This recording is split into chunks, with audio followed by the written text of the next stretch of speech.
Oi pessoal, tudo bem? Aqui quem fala é a deputada estadual Ana Campanholo, direto da Assembleia Legislativa de Santa Catarina, para atualizar você do que está acontecendo aqui dentro.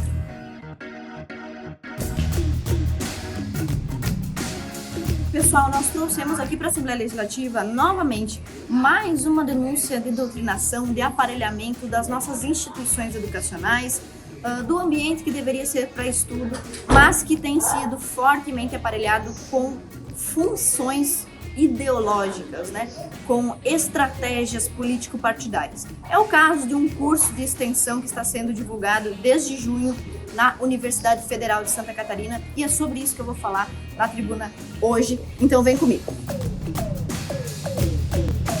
Um cidadão catarinense fez uma denúncia e remeteu ao Ministério Público de Santa Catarina acerca deste curso de extensão. Do que se trata?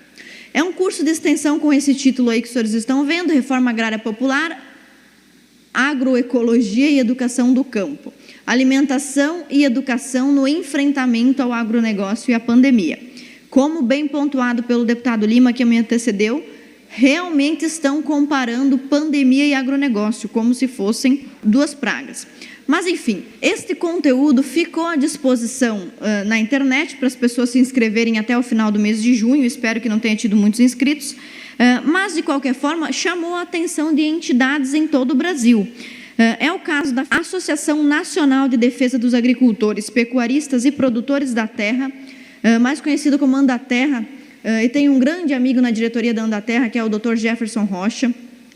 Ele nos encaminhou por WhatsApp uma nota da Andaterra queixando-se acerca desse curso de extensão.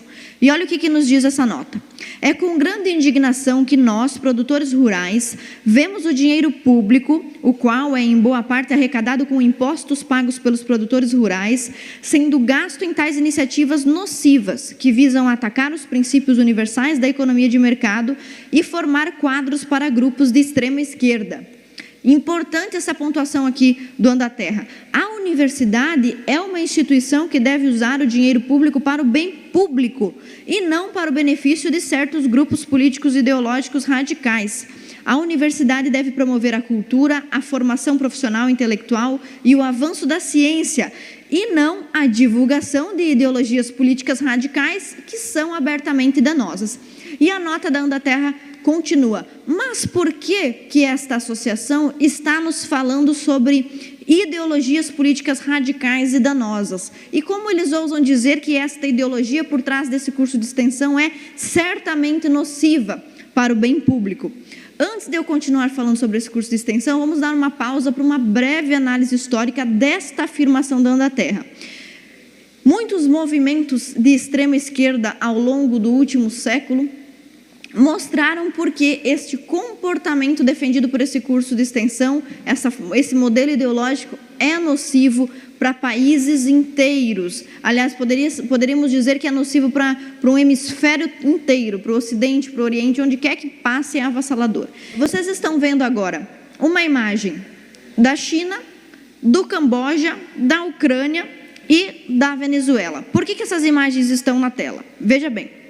Na década de 30, milhões de ucranianos foram mortos em um episódio chamado Holodomor, ou Holodomor, depende da pronúncia.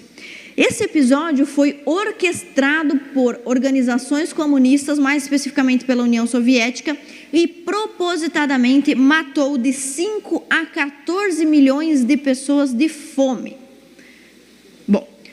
Países com condições de se autossustentarem, de mais do que subsistência, países com condições de importar alimentos, passando fome. O que esses países têm em comum? Não foi somente na Ucrânia na década de 30. Na década de 50 e 60, aconteceu o que a gente nas aulas de história aprende pelo nome Grande Fome de Mao. Foram 60 milhões de chineses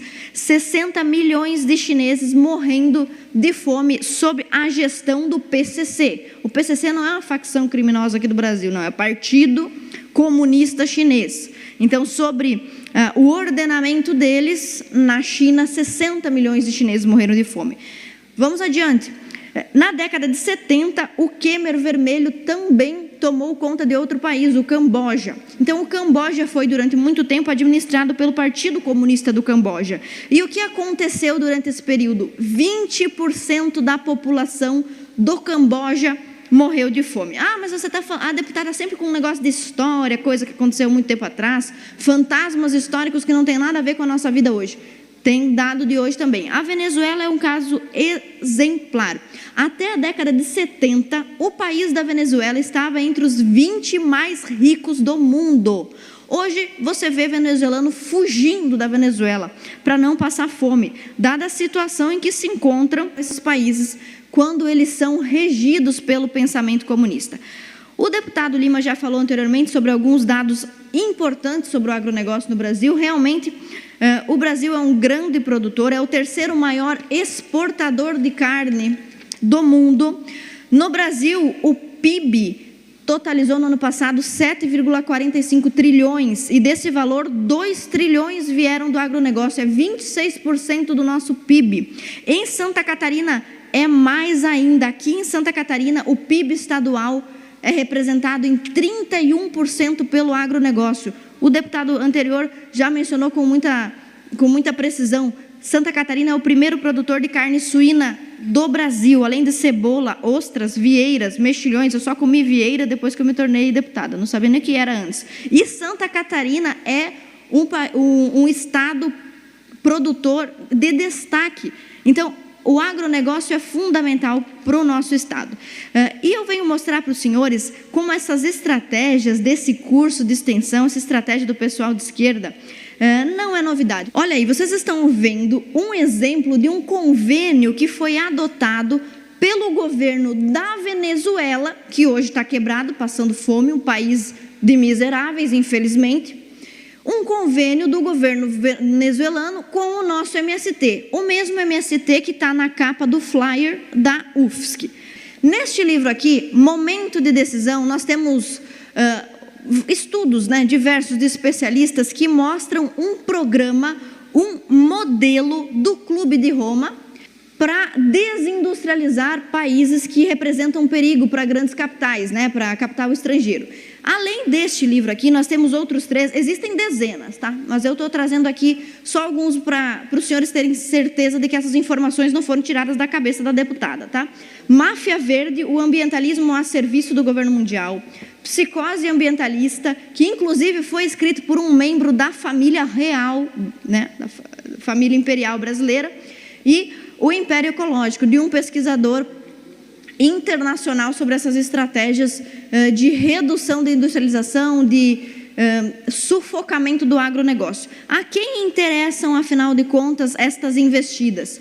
Elas estão disfarçadas, travestidas com ar de preocupação ecológica, preocupação ambientalista, mas na verdade servem a interesses internacionais.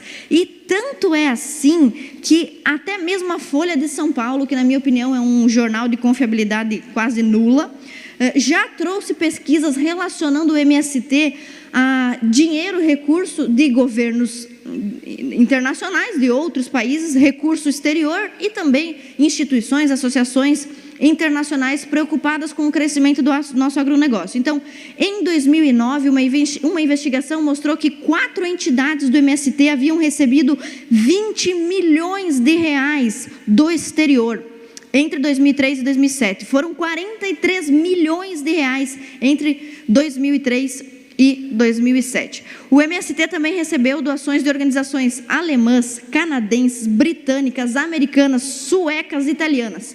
É óbvio que os outros países não estão preocupados com o nosso crescimento, mas sim em nos prejudicar. Então, o nosso recado ao setor do agronegócio em Santa Catarina, ao pequeno, ao grande produtor, à propriedade de agricultura familiar ou ao latifundiário, seja qualquer pessoa que esteja investindo e trabalhando. Eu venho de uma família, meus tios trabalharam na roça, meu pai sempre diz, eu saí da roça para prestar concurso para a Polícia Militar. Então, eu sou de uma família de agricultores, eu sei que eles não são os vilões do nosso país. Os vilões, na verdade, vêm todos de fora, tentando sabotar a nossa agroindústria e o nosso crescimento econômico. Mas aqui nesse parlamento, os senhores terão sempre defesa com esta deputada e com outros deputados.